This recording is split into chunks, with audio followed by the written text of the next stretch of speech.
But in terms of who you have around tonight, James, so it's definitely some of our clients in terms of the one-to-ones and the group, the leaders in the corporate world that we used to belong to. Tatiana and I in the financial services, Carmen, the big pharma corporates, and then we have some of our leaders who are part of our programs, the Inspiring Women, the A leaders, the A-list. We also have some of the old colleagues, as I said, in some of those corporates, some CEOs, some entrepreneurs, some journalists as well, and some of our lovely coaching community as well. So we've got a lot. It's a very, very eclectic audience, I shall say. So which is lovely to welcome you all here tonight, and really a big thank you for making the time at 6 o'clock on a Thursday after spending probably most day on Zoom. So what I wanted to, I'm really delighted to have James here. Absolutely, you know, I'm super, super excited because I have only just managed to finish James's book about 2 days ago, I shall admit. And I found it fascinating as I was going through all of those types of leader and I got to the diplomat chapter to then read about my first boss, James. So, you know, Kevin Ellis was my ever first boss at PwC, and it is one of the characters in the book as an existing chairman of PwC. So I was very intrigued, and I did wonder whether he would box himself as a diplomat, but we can leave that question maybe for later. We can deep dive a bit later on that one. But before we do that, and before we go dive deeper, what I want to do is very quickly introduce myself and introduce the team, and then we shall pass the floor to you. And as people come in, I'm sure they will join the conversation. So hopefully I know most of you, but not all of you, which is always nice. So my name is Alina Addison. I am the founder of ADAPTAA. So I'm the chief founding officer, I think is what the team has given me as a name. And I'm coming from the accounting background, so I'm owning that label. And what most people know me for is, I'd say, the ability to challenge my client in order to support them. And I do that by really flexing their emotional intelligence muscles, as I call them, in order to really help them to thrive in both their professional as well as their personal lives. So that's me, and I'm going to pass it over to the team and then over to James. Tatiana. Thank you, Alina. So my name is Tatiana Polyakova, for those who don't know me, and I'm a transformational coach, and I'm known as Chief Expression Officer at ADAPTAA. And what I'm known for is asking provocative questions of powerful people. So, and I do it with one purpose and one intention: to help people authentically express themselves in the world. So I pass on to Carmen. Thank you, Tatiana. It's my pleasure to introduce myself. My name is Carmen Balaciano, and it's so great to see so many smiling faces here today. There's some people I know and some people I'm looking forward to get to know. I am the CHO, the Chief Happiness Officer of ADAPTAA. And most people know me for my ability to listen from the heart and listen with the heart. And it's my pleasure to introduce today James and give him the floor. He is the star of tonight's show. And James, please tell us a little bit about yourself and a little bit about the book and the 9 types of leader. I will do. Thank you, Carmen, and thanks to the ADAPTAA team and Alina for inviting me to talk this evening. Thanks everyone who's tuned in, if that's what you do with a webinar, or dialed in and to listen to me talk about this project. I'm a financial journalist by background. I feel like I've written all the way along Fleet Street, although there's nothing really newspaper-wise on Fleet Street anymore. So I've written a lot about business and the economy, leadership and technology seem to be my areas. I've been at Reuters, The Scotsman, The Daily Mail, The Sunday Times, The Evening Standard, The Independent, and contributed to the Telegraph and others now with this book. And I've worked for myself for the last 5 years doing different pieces of writing and speaking and some advisory work.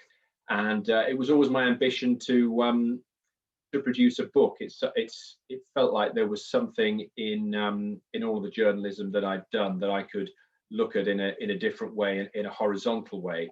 And one of the areas I've focused on is the CEO interview, which is that big Saturday profile, the full page, if you like, with the smiling CEO with the toothpaste grin and the 1,500 words, and then the panel about what they like to do at the weekend and their family and their hobbies and so on. And I suppose my premise for the book is that this is not an academic book on leadership. It's very journalistic. I hope it's very pacey, very colourful, very easy to read. And what I wanted to do was group together what I saw as different types and different themes of leaders who were defined, some defined by birth, some defined by their training, some defined by their toolkit, if you like. And so I built up this taxonomy, and I got to the 9 types. I have my weather map here, and I felt that they covered the waterfront. So let me take you through them briefly, and hopefully we'll talk about some of the types, or wherever the conversation goes, wherever is useful. So I started off really with, well, I start the book off with the alphas, because the alphas always come first. They insist on it. And I think this is a very familiar business type. It's typically the white male. It's always seen as the slightly dinosaur type of leader. They assert themselves. They have quite a power base. It's my way or the highway. Not so bothered about what people think about them. And there seems to be received wisdom that they've gradually been phased out. You know, the Philip Greens of this world there are not many left anymore. But I do think that there are alphas that still exist and are growing in scale and power, particularly in Silicon Valley. So we can come on to that. The fixers are, depending on your vintage, I think of the fixers as the Red Adairs of business. So rather than putting out oil rig fires, as Red Adair did in his time, these are the people who rush into burning companies, rush into these impossible situations, make very tough decisions very quickly, and seemingly do their bit to save the unsavable. So there's good examples there, like some of the private equity operators that I've dealt with over the years, possibly also Moya Green, who I use as a case study in the book, and the work that she did at Royal Mail over the last decade. So lovers, these are, I think there are some words in business which are totally overused, and passion is one of them. Everyone has to be passionate about everything these days. I think the lovers are truly passionate about what they do. I think they're very, very believable in that. I think they're almost doing a job that they would do for no money. They're doing perhaps the only role they ever wanted in life. So good examples there are James Daunt, who runs Waterstones and Barnes and Noble, and is an ultimate bookworm, or someone like Joey Gonzalez, who came up through the ranks at Barry's Boot Camp and is now the CEO. He's expanded the gym chain around the world, and he insists on taking a class, leading a class every Saturday morning. Let me go into campaigners. So we all know about ESG movement. We know about profit with purpose. I think the campaigners are the men and women who've cracked this, who know how to use their company not just to generate profit, but also to squeeze some purpose out of what they do as well. They use the platform for the greater good. Obviously, you couldn't produce a chapter like that without referencing Paul Polman from Unilever. There's also good case studies in there about what RJ Banger at MasterCard has done with financial inclusion, for example. The founders are pretty self-explanatory. These are the ones that started at the kitchen table with an idea and turned it into a great company. Following on from them, if they pass on the reins, they might do so to the next generation. So who are these people who inherit from their father and mother? How do they treat the legacy? And I suppose this chapter is almost in defense of nepotism. I mean, there is quite a lot to be said for the children who ingested the sort of warp and weft of business at the breakfast table every morning. The sellers might actually have been the first type that I happened upon, and this came from when I've interviewed anybody. You always have a close look at the CV. So where have they come from? where's their training, where's their ambition, how have they got into the boardroom? And I was very curious that in particular, there's quite a chunk in this chapter about Procter & Gamble. So what was it about this golden generation, if you like, which they love to be referred to as, that meant they were selling soap powder and body spray in their 20s, and now they're running big companies like Ralph Lauren, Levi Strauss, BT, the BBC, Sky. And I think a lot of it's to do with the increasing importance of communication, sales, and marketing. Diplomats, where Alina's first boss, Kevin Ellis, is being cited, is interesting. So Alina, Kevin has his copy now, so I will get some feedback as to whether he thinks he really is a diplomat or not. So the diplomat, I see a lot of them in, well, I think they're bred, if you like, in these partnership companies, in the accounting companies, the legal companies, where you have this, I suppose, quite an arcane democracy. That the leader there is the first among equals. He or she, usually he still, sadly, is picked out from the partners, and he is the person, or she is the person, to put their head above the parapet. I also think it's quite a, it's really gaining in importance, this ability to be quite a consensual leader. Really, the antithesis is the alpha. And then finally, I think the humans are the forward-looking leadership type, and for that, they and I have been a magpie and picked the best of the rest, the best of what's gone before. And I think the humans really are. I say these are the leaders who are most adept and most comfortable about leading in what you might call the glass door era. The modern corporation has never been more porous. Employees get their view, they can express them externally, internally, and I think the human is very honest, very open to admitting to mistakes, very credible on the factory floor, but also willing to make the decisions that matter. So those will be the 9 types, and yeah, happy to talk about all of them. Thank you, James. Fabulous. Well, actually, what I wanted to ask, I'll pose a question to the audience in a moment, but it's interesting, as you were talking about it, and when I started reading the book, of course, I just started in the middle because I wanted to read the founder, as you just said, you know, starting the business at the kitchen table, because I thought it's very easy to label myself. And then I just worked backwards and found myself, oh, I probably was a fixer under Kevin Ellis, and then I probably became a seller, and then definitely an alpha as an investment banker, and then I found myself as a lover, and I wanted to, you know, hold on to that as an energetic, passionate.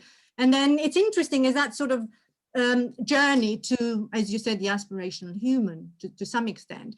But I would love, I know, and this has been a great sort of snapshot of each and every one of those. The reality is we probably can use all of the style, or most. I'm not. The only one I definitely cannot be is a scion, as much as I would have loved to.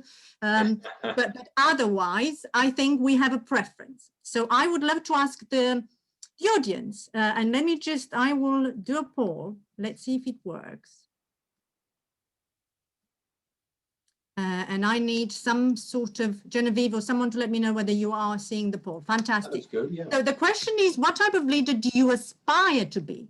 You know, or maybe someone that you want to follow. I know it's but that aspirational leader, I'm curious to see who we've got in the audience, and that hopefully will inform some of the questions for you, James. And I know, you know, I can't wait. I know you are usually the one asking the challenging questions. So hopefully we get a little bit of well, it'll be interesting to see, Alina, because I've not done a poll like this before, really. So,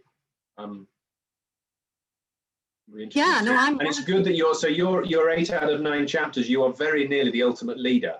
It's almost like collecting football stickers or something. And I'm curious that you read it from the middle. I think a lot of people, I think a lot of CEOs would read it from the index just to check if they're in there. So. Yeah, well, yeah, no, I mean, actually it is, because labeling, and I know the CEOs, we were talking about that, they don't like to be pigeonholed, interestingly. Well, I think there are a few things, yeah, I think, and you talk about the way you talk about the book, and thank you for reading all of it, is I do think there is a blended approach to this, and I think there are very few single bloodlines. I think in this, it's possible to be a bit of this and a bit of that. I do think CEOs can change over time, and they certainly should be into lifelong learning as much as any of us. But I do think there are certain things, quite strong characteristics they keep. I think I think a fixer will always be a fixer. You get a reputation for it. Your appointment is the sort of thing that makes the share price tick up on its own, because people know that that you're tough and uncompromising, and you can give the company a short, sharp shock when it needs one. But I think, yes, and I typically, it's interesting what aspiration looks like to the people who are on this webinar, because I think there are a few aspirational types, but I think a lot of leaders would not like to be pigeonholed. Thank you, James. Well, we've got 78% of our audience has voted, so I think it's safe to now end the polling and see what the results are. Let's see if I can share the results so everybody can see them. Can you all see them, Carmen? I just need some. Perfect. Well, look at that. The human 65%. So that's that is the winner in terms of as an aspirational place to be, followed by the campaigner and the founder. Interestingly, so that tells you also about the audience here as to what they are aspiring to be. So the sort of CEOs, the founders of companies. But yeah, I mean, humans for us, as you know, we are very passionate about humans, because this is who we are creating, a community of humans. That's what we say for all of our communities. So the question, I suppose, for me, I'm always fascinated about what I call the spiky profiles. In emotional intelligence language that I use is the people who have got very high scores into some of those muscles and very low. What I call the superpowers and the edges. So I'm more interested about the lowest, actually, the people that they don't aspire to be, because it's easy to talk about. I would love to hear your view on the human, but actually in terms of the alphas, although we still have some people who aspire, I'm curious. I'm really a bit curious as to about what are the superpowers, if you like, of the humans and their edges, and what are the superpowers of the alpha, which, as you said, they may be extinct, but they may still have some superpowers to them. So I'm curious. I'm going to stop sharing the results now, so you can, so I can see you again. To you. Yes, thank you. I think with the alpha, I mean, the alpha, I think, is interesting. It's such a pejorative term, because it is almost the solo operator at the top of the pyramid. And I think what's interesting is the what I call in the chapter, the reboot of the alpha is is happening in Silicon Valley, and I think through pressure of shareholders and stronger boards and better governance, you have fewer alphas in most boardrooms. And but what's interesting is, and I think it plays to this debate that's currently going on about whether the UK should soften some of its listing rules so it can get more of these big tech companies listed in the UK and perhaps in the FTSE 100 as well. I think there are so many metrics by which you can measure great leadership and great company performance now, but I think because big tech is delivering such explosive growth, you can't discount the profit imperative. I suppose, if you are delivering on the financials as a leader, you can get away with a lot, if that's one way of looking at it. And then I think with the humans, it's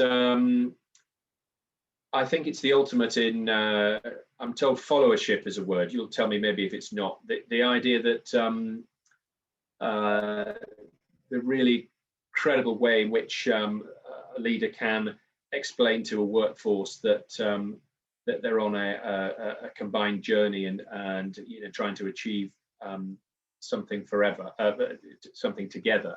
I think that's very interesting. I mean, there's also aspects of the experimental in there. I think they are willing to try things that haven't been tried before. But really, as you just did, I mean, they ask the audience, they ask the workforce. And a good example is, I think, is what Isabelle Kocher did at Engie, which to try and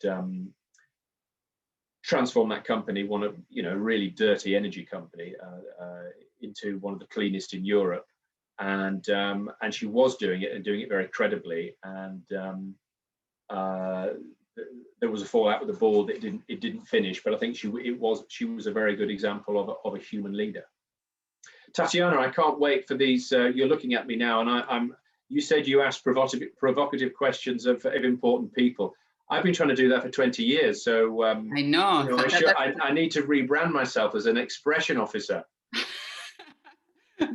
You're putting me on the spot. So yeah, exactly. And and there's it's probably here we are. I'm getting in before you get to. I'm getting in before you get to me. You see.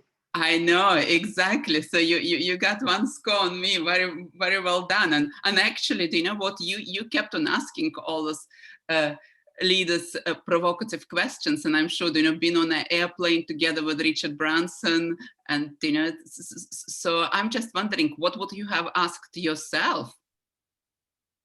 What would I ask myself now? Yeah, if I was interviewing me now, I'd say, well, hold on, you're the journalist, you're not the leader. What are the what is the merit of of your findings? I would say, and my answer would be, I'll just interview myself, shall I? By the way, well, you fine. It will make it, probably very entertaining conversation. Different. I wondered for a while if I had what I had to say, and if it was valid addition to this world, because leadership it's huge, it's amorphous. A lot of people talk about it and so on. And I never, as I say, this was never intended to be an academic leadership book. What I did was I looked at a lot of leadership books, and I sort of reflected that back on the people I'd met and seen. And so if I add up the interviews for the big page that I've done over the years, plus a lot of the stage work, plus some of the podcasts I do, I have a podcast called Leading. I've probably done 400 CEOs.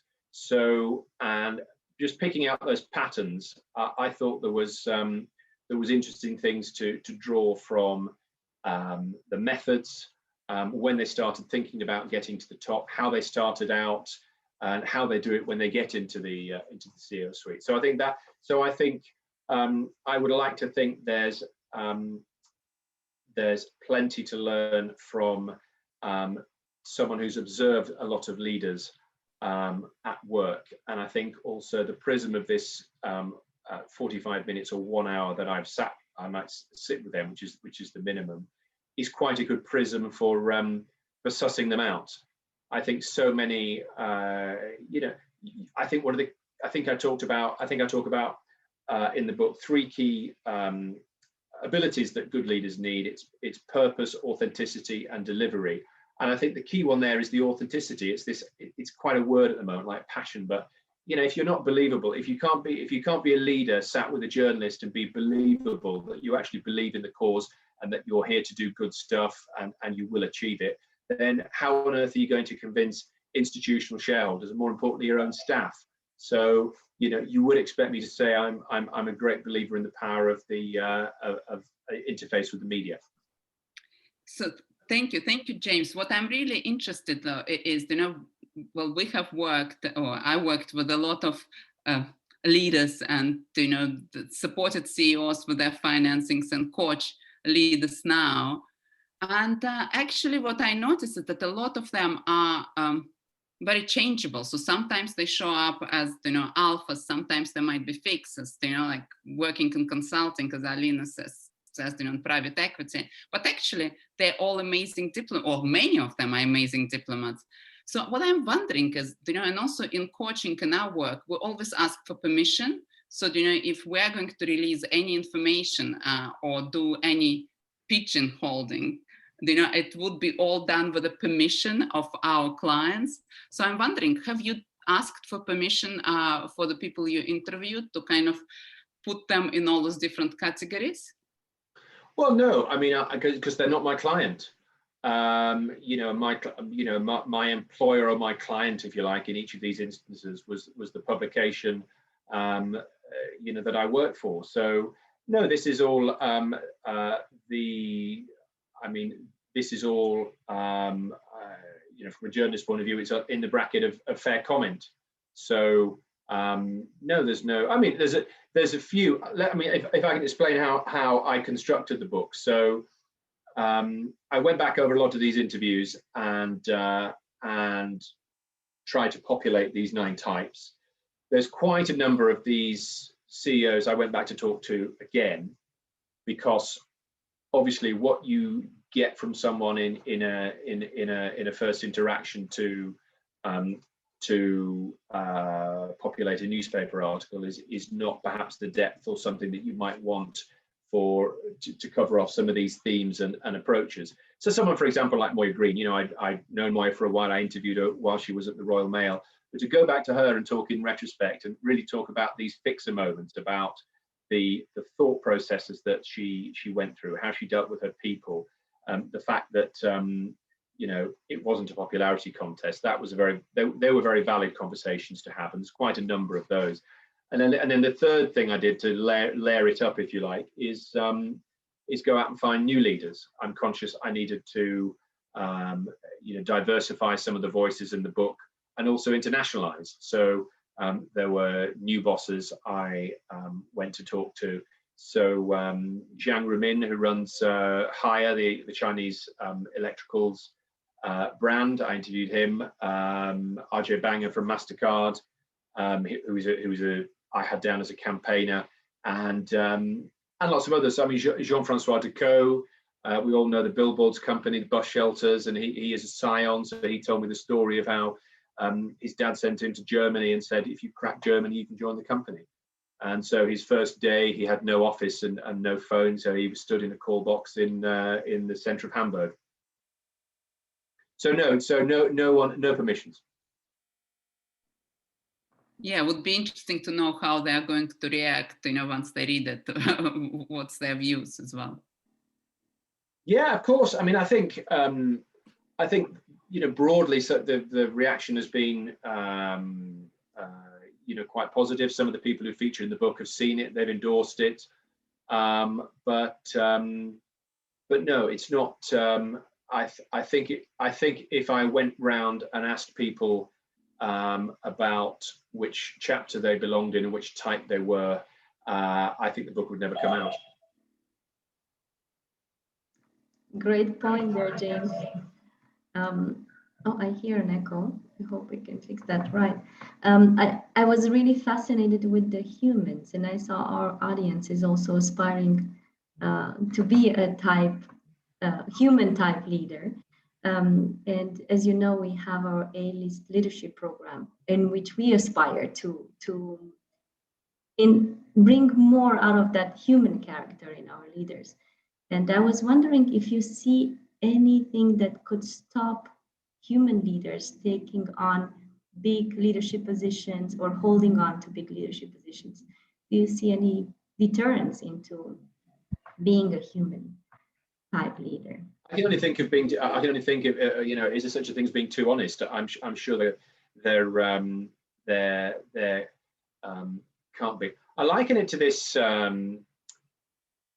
You know, there's been a lot more enlightened view to the workplace, and particularly through conversations around you know, LGBTQ and so on, and this idea about bringing your whole self to the office. I think you know, to be a good human leader, I think that, you know, you have to be able to you have to be comfortable with your own skin. You have to be able to you know, not bring your, you know, domestic woes with you, I suppose, but yeah, be honest and be open. I think there's quite an old, and I think part of this is communication. There's quite an old-fashioned view of communication that sometimes leaders should be communicating in a certain way with staff and then there's a different story with investors, and then something else for the outside world. I think my view is, well, we see it now. You know, the corporation used to be a very rigid bricks and mortar construct. You know, everyone used to get off the train in the morning, walk in, there was a skyscraper, the CEO was in the top floor corner office, would come down onto the factory floor or do a town hall on occasion. Now we have, everything is virtual, everything is operating through the video wall. So these companies and all of these different silos I mentioned are more porous than ever. So I think I don't see what the block is really. It's about consistency of voice and you know, not being frightened of honesty. So I hear a lot of vulnerability and authenticity, which you mentioned that there were some of the characteristics of all leaders if they want to. Yeah, I think you have to be I think you have to be careful with yes, you have to manage vulnerability, I think, in a certain way. I mean, I think there's a difference between being an honest leader and being a vulnerable leader, and they still need to be the person that stands up at the end of the day and says we're doing it this way. There are examples in the book about organizations that have experimented with no leaders. There's a consulting firm in Sweden that I cite, and I think they need consensus for everything, you know, even down to the stationery order. I'm not sure.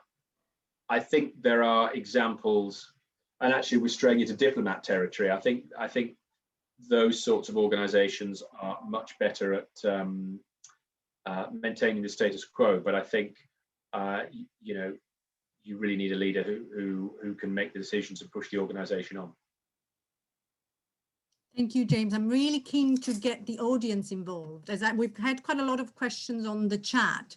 So what we could do, I mean, I'm in the business of being challenging and audacious. I just love to do so. So I would love for people to actually say it out loud. And I know we've got, if not, we can read some of those questions, but I know we've got courageous people in this audience, even, you know, some of you who wrote the question. So if any of you are brave enough to just unmute and ask the question, would be brilliant.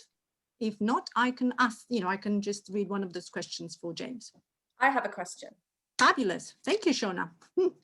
James, I would love to know, in your career, which of your bosses have been the best and the worst, and what types of leader were they? Well, I think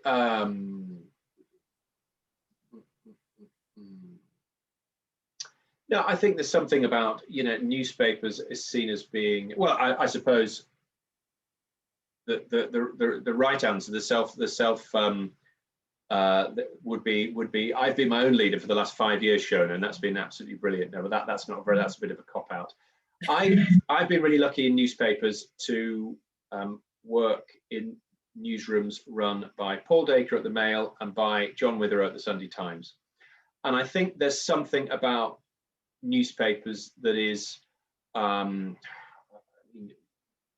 you know, a bit unreconstructed. I mean, they haven't always been the most diverse workplaces, and I think there's still work to be done across the media. But what I liked about both Dacre and Witherow, probably alphas, you know, they knew their own mind, they knew their readers incredibly well. I think if you're in a fast-paced media environment, there's not always time for consensus. So I think if you know the mission, know the reader, I mean, I remember Paul Dacre prowling the newsroom behind the backbench, behind the subs' shoulders on a Friday night, Saturday edition of the Mail, the biggest of the week. And he got it how he wanted it. He absolutely knew, you know, every comma, every page. And I think that's a certain type of leadership that has worked very well for them. I mean, another one in that area, I think when I was at the Evening Standard, it was Geordie Gregg and Sarah Sands who worked together, and then Sarah did it on her own. I think a little bit more of a consensual approach there, but the key thing I think in media or newspapers, and probably for all companies, is know the end consumer, know, and the trick with Geordie's Evening Standard was people don't want to be depressed on the way home. So there was a period where the Standard was kind of at war with Ken Livingstone as the mayor, and he just made it a bit. It was a campaigning paper. It was much more. There was something positive every night to go home. So you know, I think that was a good trick. But in newspaper, it's very much about knowing your reader. I hope that answers it. Yes. Fascinating. Yeah. Thank Thank you, you. Shauna, and thank you, James. Well, I'm going to give it I've got a few questions, as we have got quite a lot of questions in the chat. Inessa, hey, here we go. Yay, This hello. is the tribe of courageous leaders. Thank you. I'm acknowledging Thank you. Thanks. James, seeing most of us actually voted to be or to aspire to be humane type of leaders, human, whatever you pronounce it, I would like to know whether you ever heard the stories from the leaders themselves when you interviewed them about how they promote, involve their people, how they reward them, how they empower them. Because I know and I suspect they'd be telling a lot about their way up the ladder and all the nice things, but do they actually talk about people who work for them?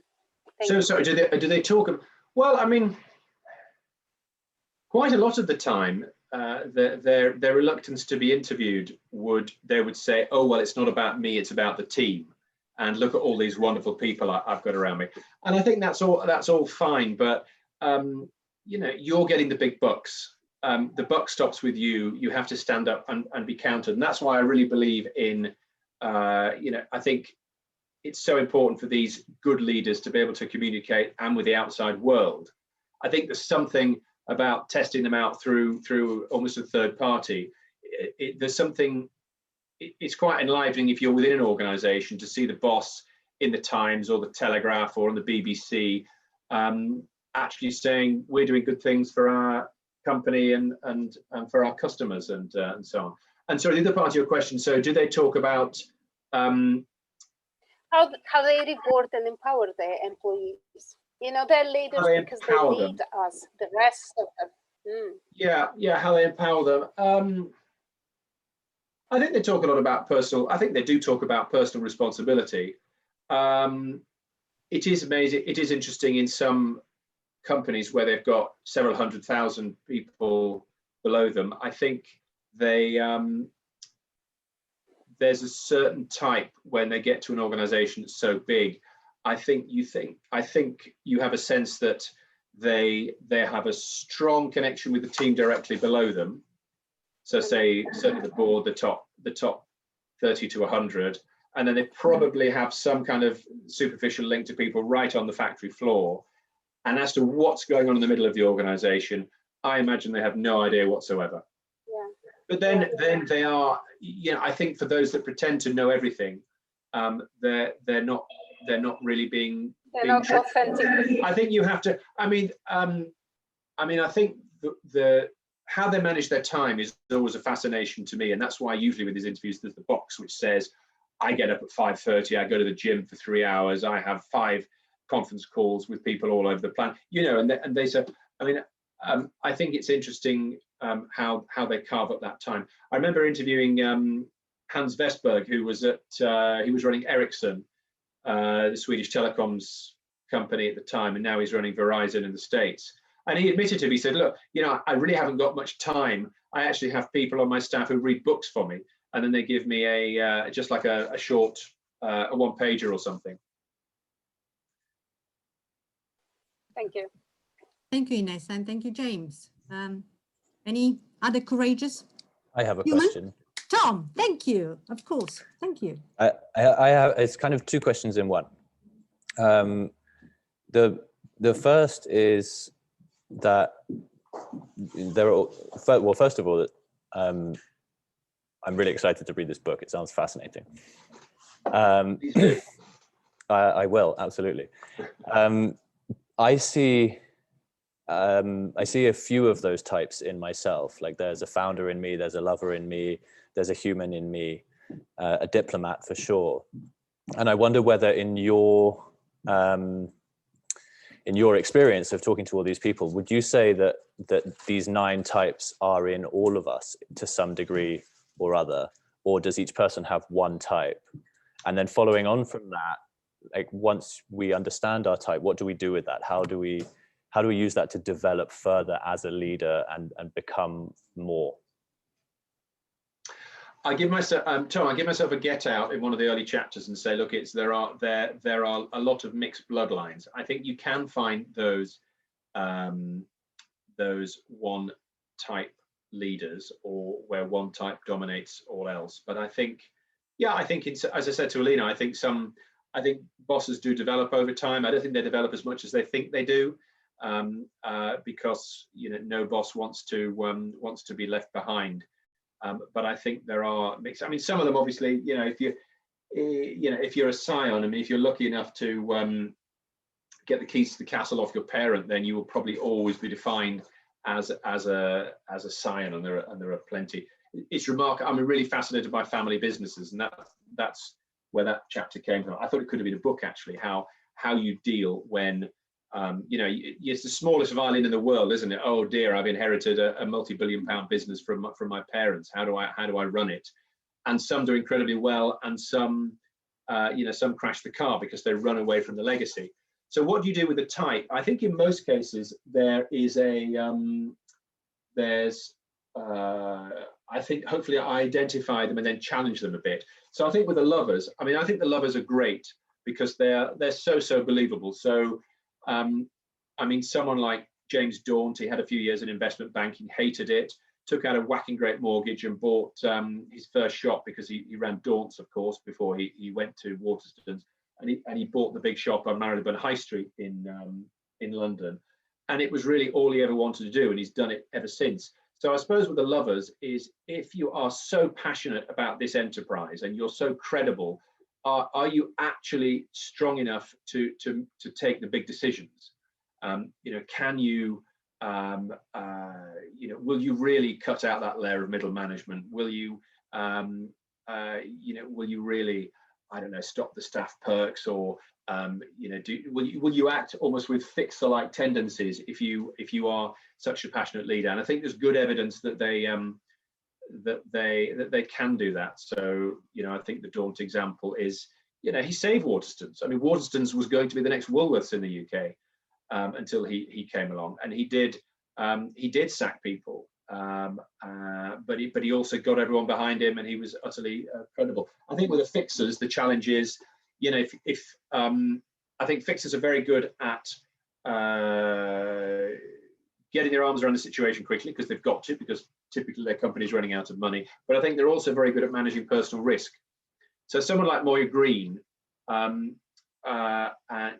very much know what success looks like. So Moya Green didn't want to accept the job. She was at the Canada Post doing a similar job over there. She didn't want to accept the Royal Mail job until she knew that the government of the day were going for privatization. She didn't want to come in and just tweak a bit there and whatever.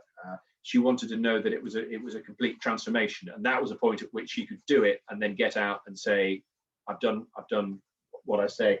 So I suppose the question for the fixers is what they do long lasting? Other examples of where it's a sticking plaster. I mean, Harriet Green was a fixer at Thomas Cook. Did she fix Thomas Cook? You would have gone down even quicker if she wasn't in charge for the I think 2 years that she was there, or did the medicine kill the patient? So to be discussed. I hope that's helpful. Yeah, that's great. Thank you. Thank you, Tom. Yeah, I mean, actually, that's a great debate that we could probably have it another time, because that's what we do as in our jobs as coaches, Tatiana, Carmen, and all of our community here. Is there is this argument about adapting and adjusting to the environment, the situation. I think there was a question here from the audience, what about situational leadership? Because then you have to flex those muscles. That's what we say. But there was a really interesting question that I caught from Heather, and she said, I'm interested to know if you have linked age profiles to the different types, and how this relates to the leader's journey to maturity. And I don't know, have you noticed any patterns in terms of age and maturity? Age? Well, I would say that I don't think you become an alpha in your 20s. I think there's something about alphas, and alphas and founders have a lot in common, because it's about, some of it's about longevity and how you you know, assemble the power base and those decision-making lines, if you like. I mean, it's interesting to me that some of these alphas are incredibly long-serving, and they are very reluctant to give up the reins of power. I mean, look at Peter Brabeck, who was Nestle chairman. Peter was 50 years at Nestle. I mean, it's astonishing. I mean, you know, who can serve that long at one company and work your way right up through it? And I think also the alphas, you often see alphas who just don't want to relinquish the reins of power. I think they love it so much. I mean, take a look at Stefano Pessina. He's 80 this year, and he is only this week he's moved from chief exec to executive chairman, not non-executive, by the way, at Walgreens Boots Alliance. So if anybody thinks he's going part-time, I think they have got another thing coming. In terms of the younger ones, I think the scions are really, you know, I was very interested in their stories about how they're blooded, how they, you know, typically you might take over, you know, what is the ideal time to take over from a founder? I mean, it's probably in the 40s, but actually it is the time to take over is when the founder relinquishes the reins, if they do. And I think the sellers are probably all about middle age now, because I do think this sales and marketing phenomenon is quite interesting. It used to be such a junior function. I think now it's such a key function. Thank you, James. I just wanted to ask a quick question followed on that kind of age-related, but also I'm wondering, so those profiles are obviously looking backwards at you know, at the leaders and at CEOs' careers. So, you know, and as coaches, we always ask our clients, what is actually your dream? What do you want to achieve in 3 years or 5 years' time? And I'm actually wondering, how do you think those types of leaders will look in 5 years' time? Yeah, I think yeah, you know, I think a lot of them will still. Do you mean will they still be valid in 5 years' time, or will people? You know, obviously now, but you know, people aspiring more to human leadership, and you know, and of course, Yeah, I think so. I don't see any of them. You know, I don't see any of them dying. I think companies will always get in trouble. You will need people to fix them. I think the alpha has this new lease of life on in Silicon Valley. Yeah, I think they could all be there. I'm pausing with the lovers. I don't know. Yeah, I think so. And I think family businesses, you know, we're so much taught to think that long-termism is the future, of course. And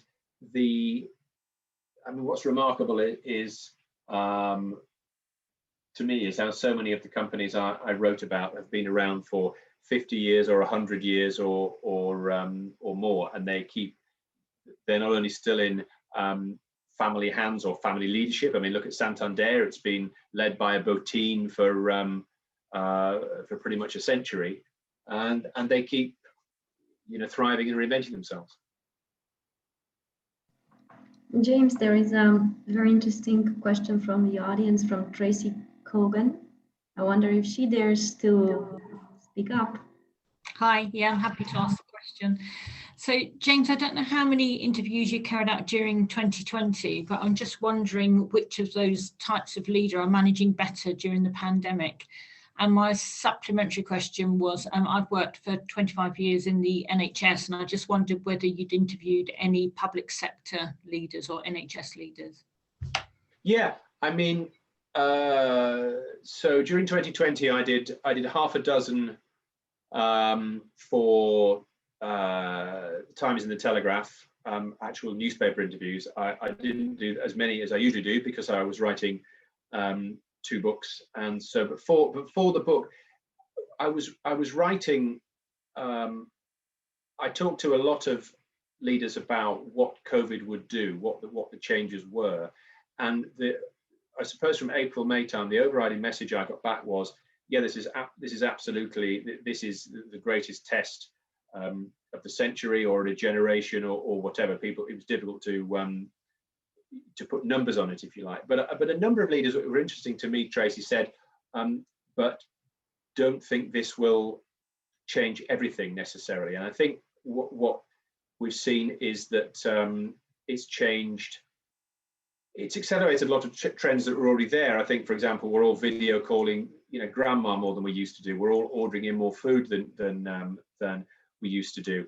I think it points towards a need for more campaigners, and I think certainly the humans is always meant to be the forward-looking chapter, because I think what COVID did was really enforce the social contract between business and others, and all the sort of palette of stakeholders that businesses have to consider.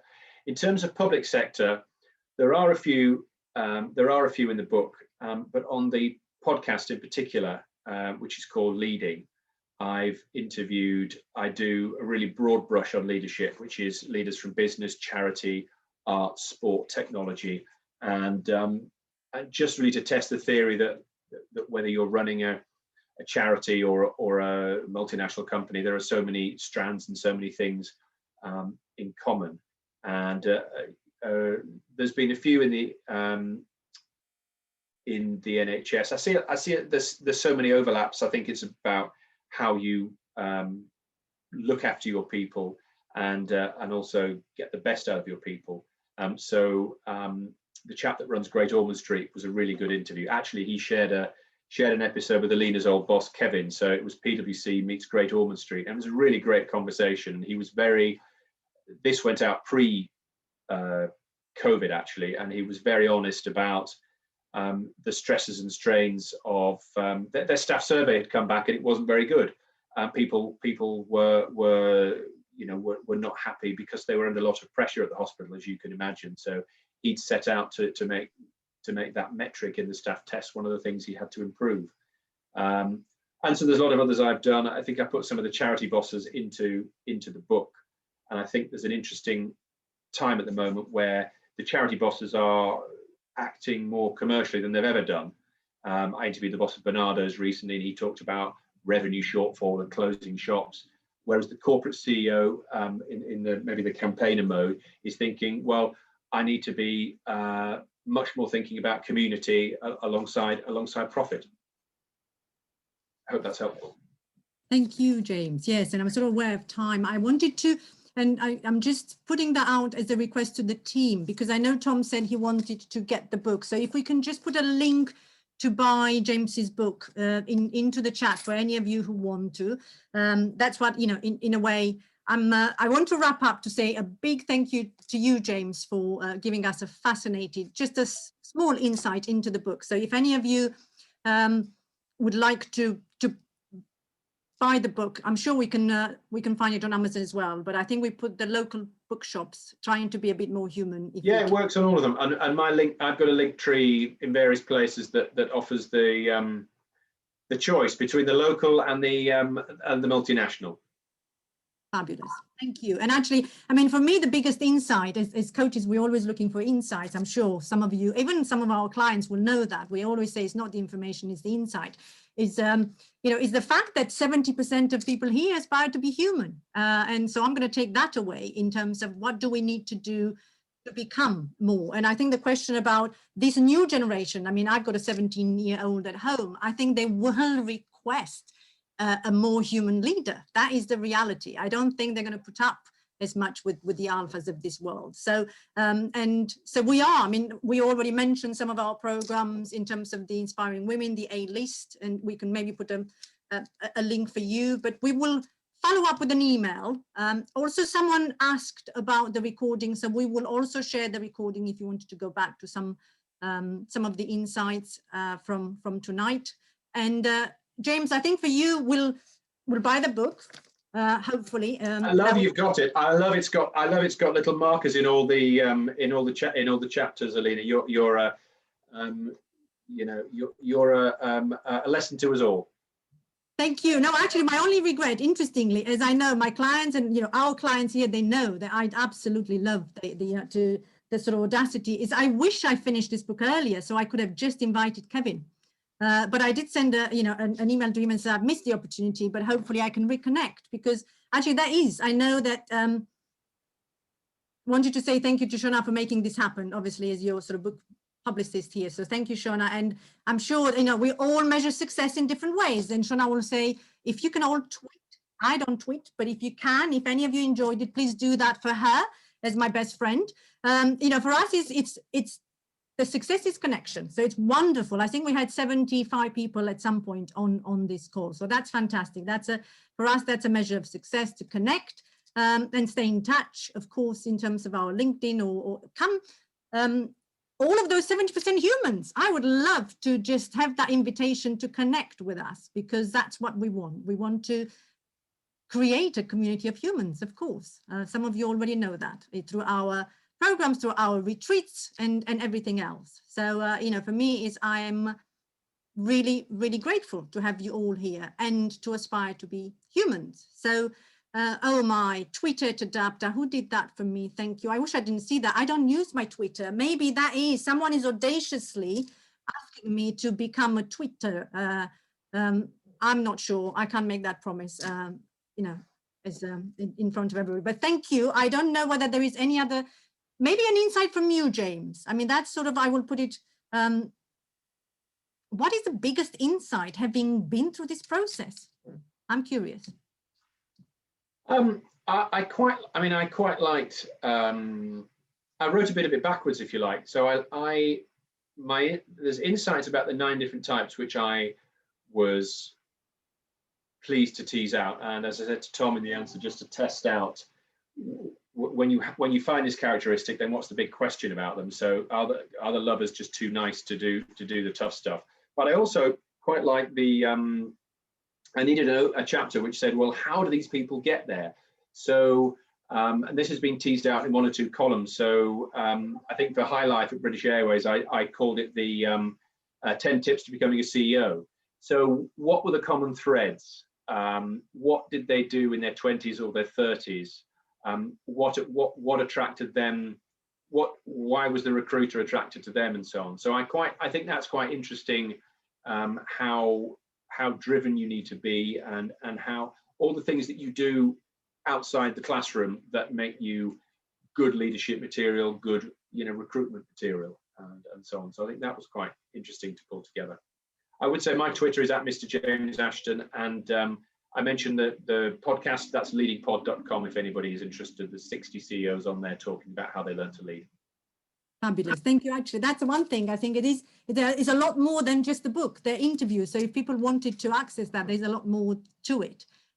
So please do connect with James, obviously connect with us. And then thank you very, very much. Here we go. On time, unusual for me. So I wanted to send a lot of love to everybody. Good night, and would love to see you soon. Connect with us. So thank you everybody for being here. Thank you. Thanks for coming on. Thank you. Thank you, James. Thank you, everybody. Bye. Bye. Bye.